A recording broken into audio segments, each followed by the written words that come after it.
So I want to ask you how much color that you bring into your life. Lots, huh? Well, color. See, I'm using color as joy. I'm using color as joy. So how much joy do you bring into your experiences of your life? You know, we have a million different experiences. So you get to choose how much of that joy that you bring in. And I love it because here's what Eckhart Tolle says. We use him a lot. And he says that joy comes from not what you do, it flows into what you do. It flows into what you do. What that says to me is our joy is right here, all the time. It's masked by a lot of different stuff. But when we go into an experience, we get the choice if we're going to bring joy to it. We get that choice. We have that power because we are filled with the power of joy. And that's the power of God. We are filled with that space. And we get to choose whatever experience that we have. We might not get to choose the experience, but we get to choose to bring joy to it. Now I love that. So I want to kind of use this whole metaphor of color. I love it. I love that picture up here. And you know, I'm thinking, because I used to think my aunt, my mom and dad used to call my aunt colorful. And I had you know, if you remember the term you use for somebody that's colorful, and when you're a little kid, I used to think she had colorful things. I didn't get that she was like colorful. So I got to kind of thinking, you know, this whole idea about color, and to me, I used to, as a little girl, see joy and happiness as these colors, you know, and I would go to sleep and I dreamed about joy, and it would be all about color. So, you know, I'm thinking all of us should have a colorful life. I think we should all just bring this joy to our life. What I know about Jessie, that was my aunt, is that she was different. That's all I knew as a kid, right? She was colorful. But I knew she was different, okay? And what I'm thinking is that we're different when we have joy in our hearts, right? We're different when we bring joy than everybody else, because that's not the norm. It's not the norm to feel that joy during your experience of life and bring it. At times when it's hard to bring it. It's hard, and we can do it. I go to, I don't know, I'm at Spires, and I go to Knox. You guys know Knox, where Knox is? Anyway, I go to Knox sometimes with Lily, my little granddaughter, and after we go to the park, we go over there and have stuff. And they give her this little coloring thing to color, and it's like a Cinderella or something like that. And the other day I was thinking about this talk, and she had colored in half of Cinderella's dress, and it started to come alive, right? But we left before it came alive. And then I'm kind of thinking about, that's us, right? We got a little bit of joy, and we let it go before we are fully colored in, before we can bring it to life. And that's what this whole idea is that we have this choice, Judy mentioned it, to color our lives, to make our life special, every experience that we have, you know? So we can color in the bottom of our dress, or we can color in our hair, or we can make it happen. And it's up to us to do it. But I think we live with a splash of color here sometimes, and then it fades, and a little bit there, and we let the sorrows of life, and it's not that we don't mourn them, we don't feel them, because they are there. We let them weigh us down and gray us out until we can't function any longer. And then we pile more and more gray upon us until we, you know, can lay down and die. And the truth is that, Judy, remember the song that I wish we would have played it too. I love that happy song. I played that this morning because I kind of got up late, and I was just, oh man, you know, I'm running late. I played that song, I got up, and I was just dancing. I dance to that every time I hear it, I want to jump up. I almost did up here. I should have. But it is so cool. But there's another song that I love that says, won't you just lay here with me, just forget the world. Does anybody know that song? No? Okay, that's right, I know. So it's like you lay down, you forget the world, and then it says, show me a garden that's bursting in the light. And that was my old Fred song, you know, because I used to say that, you know, with my husband, because he'd say, let's just forget the world. This is lay here, forget the world. And I love that we can lay down, and then we get this garden that's bursting into light. That's the joy. See, there's really no garden. The garden's in here that we bring out. And I'm thinking about Alice when I bring in flowers sometimes. Alice goes, oh my gosh, those are beautiful, beautiful flowers, right? And I'm going, yeah, okay, they're flowers sometimes, you know. And she sees the joy in the flower. So it depends where we're at. If we are in this place of where everything is kind of, you know, the blocks are gone, and all of a sudden we see the flowers, it's like, oh my God, these flowers are beautiful because I'm bringing the joy to those flowers. And when my head is filled with all other stuff, I don't see the joy in anything. I don't see them. So that's what Eckhart Tolle means when he says that joy resides within us, and we bring it out. We bring it. And you can tell where you're at from how much joy you see in every experience. You know, if you're not feeling, you know, a peace or a joy inside, then look for it somewhere. You know, it's there. You know, let go of some of the stuff that you're thinking about. And that's, Judy mentioned it, sometimes we just have to do that, to just let go.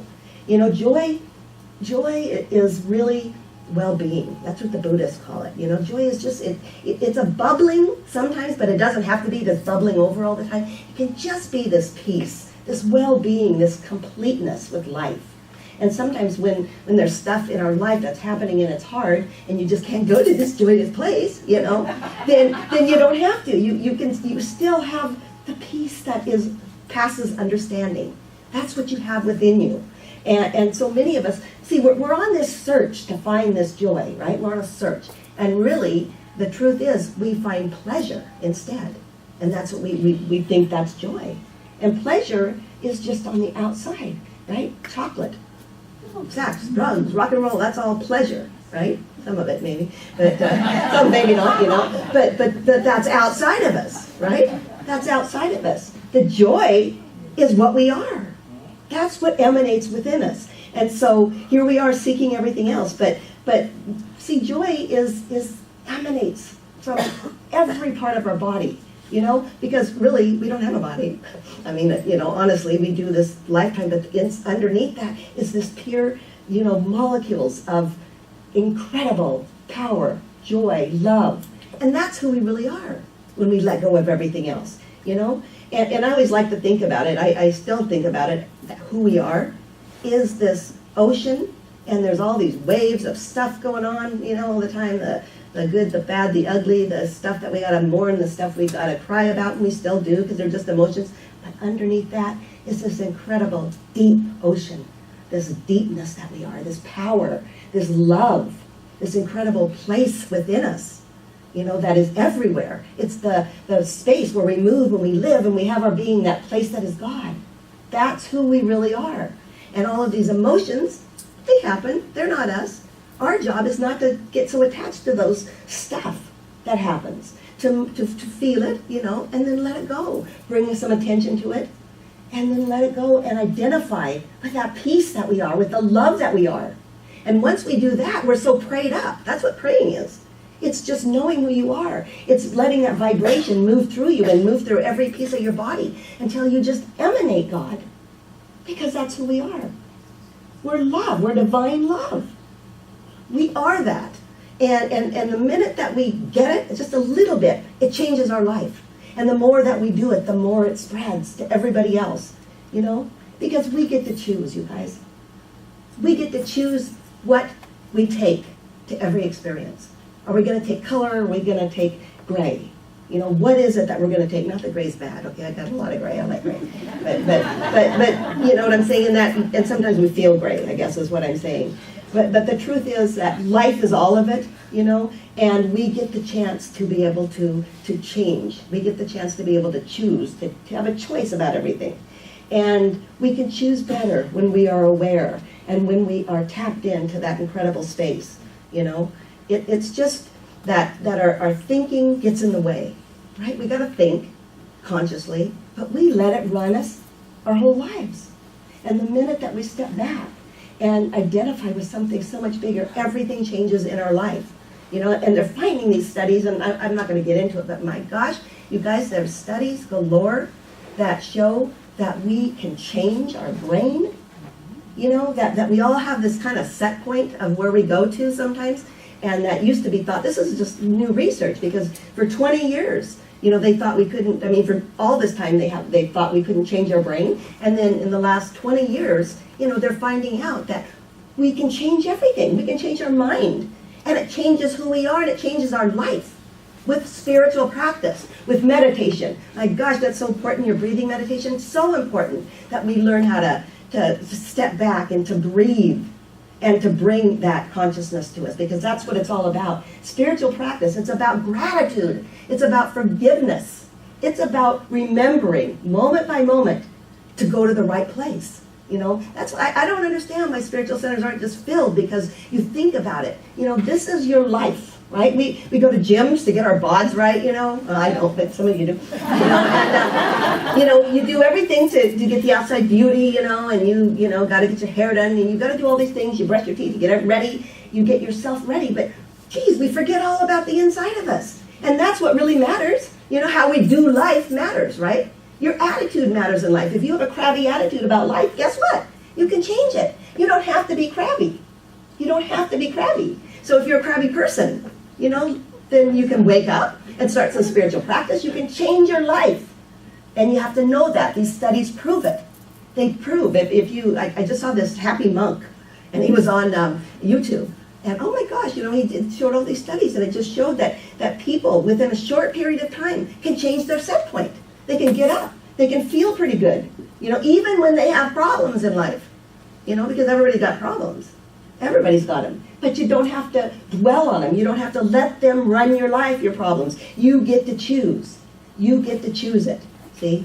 So here's a website for you. It's Rick Hansen. It's How to Trick Your Brain for Happiness.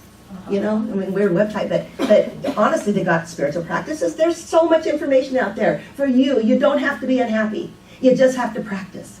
You have to practice. You have to be quiet. You have to stay in the stillness, because that's where God is. God's in the stillness. And the minute that we're quiet enough, you know, I got up so late this morning, it was crazy. You know, this is crazy. I got up really late. I jumped on, put on my clothes, and I'm like, wow, I didn't even have a chance to really calm down. So even though I was late, I went outside. I just knew I couldn't go forward without trying to at least get centered inside. And that's what I did. I sat in the stillness outside before the rest of the troops got up. And here I was, you know, with the birds and things. And so, you know, there's stuff we can do. Stuff we can do. You can't start your day, guys. You can't start it without feeling the stillness within. Because within the stillness is the power that you have. In that stillness. That's where God is.